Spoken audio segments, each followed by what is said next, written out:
जब grace marks दिए वो पब्लिक डोमेन में कहीं पर भी ऐसा नहीं है कि पब्लिक डोमेन में किस बच्चे को कितने मार्क्स दिए, किसको कितने ग्रेस मार्क्स आए हैं। जिस तरह से इस केस में हमारे पास मटेरियल्स हैं, एफआईआर हैं और दूसरे एविडेंस हैं जिसमें पेपर लीक हुए हैं, एफआईआर्स हैं, इन्वेस्टिगेशंस चल रही हैं, ये साफ साबित होता है हमारी तरफ से जो हमारे पास मटेरियल है कि इस पूरे एग्जाम को सेट असाइड करना चाहिए।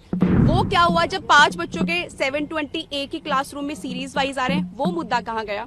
हमारी रेमेडी है कि आपका इंटायर रिजल्ट जो है वो सेट असाइड हो या फिर ये मैटर जो है वो एसआईटी को हैंडल किया जाए फॉर द इन्वेस्टिगेशन। हमारी सबमिशन ये थी कि जब एफआईआर हो चुकी है, पेपर्स लीक हुए, पटना में एक एफआईआर है और दूसरी जगह पर भी ऐसी खबरें आ रही है कि जहां पर एफआईआर लॉन्च हुई है, तो इससे ये पता लगता है कि सारा एग्जामिनेशन वीसीएस था। एनटीए ने ये बात ग्रेस मार्क्स में तो मानी है कि ग्रेस मार्क्स जो दिए गए हैं उस पर कहीं ना कहीं एम्बिग्विटी थी, तभी उन्होंने ये इसको रिकॉल किया है।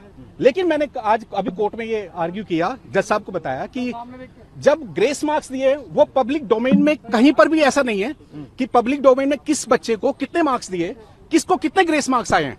तब कोर्ट की तरफ से अभी कोर्ट के अंदर जो एनटीए ने किया है, सिर्फ एनटीए की सबमिशंस हैं और उन्होंने ही अपनी तरफ से कोर्ट में सबमिशन दिए हैं कि जिसको ग्रेस मार्क्स दिए हैं वो दोबारा एग्जाम में अपीयर हो सकते हैं और 30 तारीख को रिजल्ट आएगा। लेकिन अभी कोर्ट की तरफ से कोई ऐसी डायरेक्शन तो नहीं है। लेकिन मेरी सबमिशंस रिक्वेस्ट कोर्ट से ये थी कि जिस भी कैंडिडेट को, जिस भी बच्चे को ग्रेस मार्क्स दिए, ऐसा कुछ पब्लिक डोमेन में नहीं है।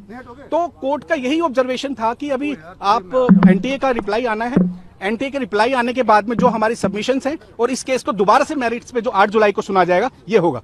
लेकिन जिस तरह से इस केस में हमारे पास मटेरियल्स हैं, एफआईआर हैं और दूसरे एविडेंस हैं जिसमें पेपर लीक हुए हैं, एफआईआर्स हैं, इन्वेस्टिगेशंस चल रही हैं, ये साफ साबित होता है हमारी तरफ से जो हमारे पास मटेरियल है कि इस पूरे एग्जाम को सेट असाइड करना चाहिए, रिकॉल करना चाहिए और ये दोबारा एग्जाम होना चाहिए। एक और मेजर पॉइंट यहाँ पे ये आता है कि हम सिर्फ, उन्होंने जैसे बोला कि 1563 स्टूडेंट्स का हम रीनीट करा देंगे, उनका रिजल्ट डिक्लेयर कर देंगे। तो क्या 1563 स्टूडेंट्स का री एग्जाम करा के 23 लाख बच्चों को जस्टिस मिलने वाला है? Not at all. वो क्या हुआ जब 5 बच्चों के 720 एक ही क्लासरूम में सीरीज वाइज आ रहे हैं, वो मुद्दा कहाँ गया? वो कहा गया कि पिछले साल आप अगर किसी के 643 मार्क्स हैं, जो कि पिटिशनर के 643 मार्क्स हैं, उनकी रैंक लास्ट टाइम के हिसाब से देखें तो 8900 थी और इस टाइम 36000 है। क्या इतना बड़ा डिफरेंस आ सकता है? क्या एक साल में इतने टॉपर्स हो सकते हैं इंडिया के अंदर? Not at all. रेमेडी क्या मांगी थी मैम? हमारी रेमेडी है कि आपका इंटायर रिजल्ट जो है वो सेट असाइड हो या फिर ये मैटर जो है वो एसआईटी को हैंडल किया जाए फॉर द इन्वेस्टिगेशन। ये हमारी 2 मेजर प्रेयर्स हैं इसमें। और उसके बाद कोर्ट ने क्या कहा?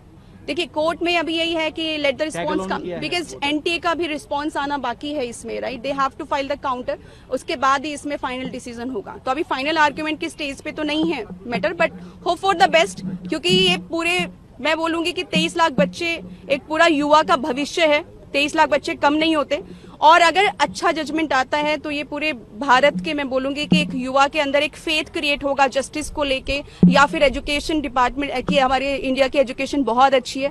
आज क्यों बाहर आउट ऑफ इंडिया जाते हैं लोग पढ़ाई करने? Because of such and such reason. ये 23 लाख बच्चे नहीं, 23 लाख फैमिली सफर कर रही हैं बिकॉज ऑफ एनटीए का जो ये बड़ा स्कैम हुआ है। So hope for the best. आप सब भी प्रे करें कि बच्चों को जस्टिस मिले और बाकी we are fighting in the court.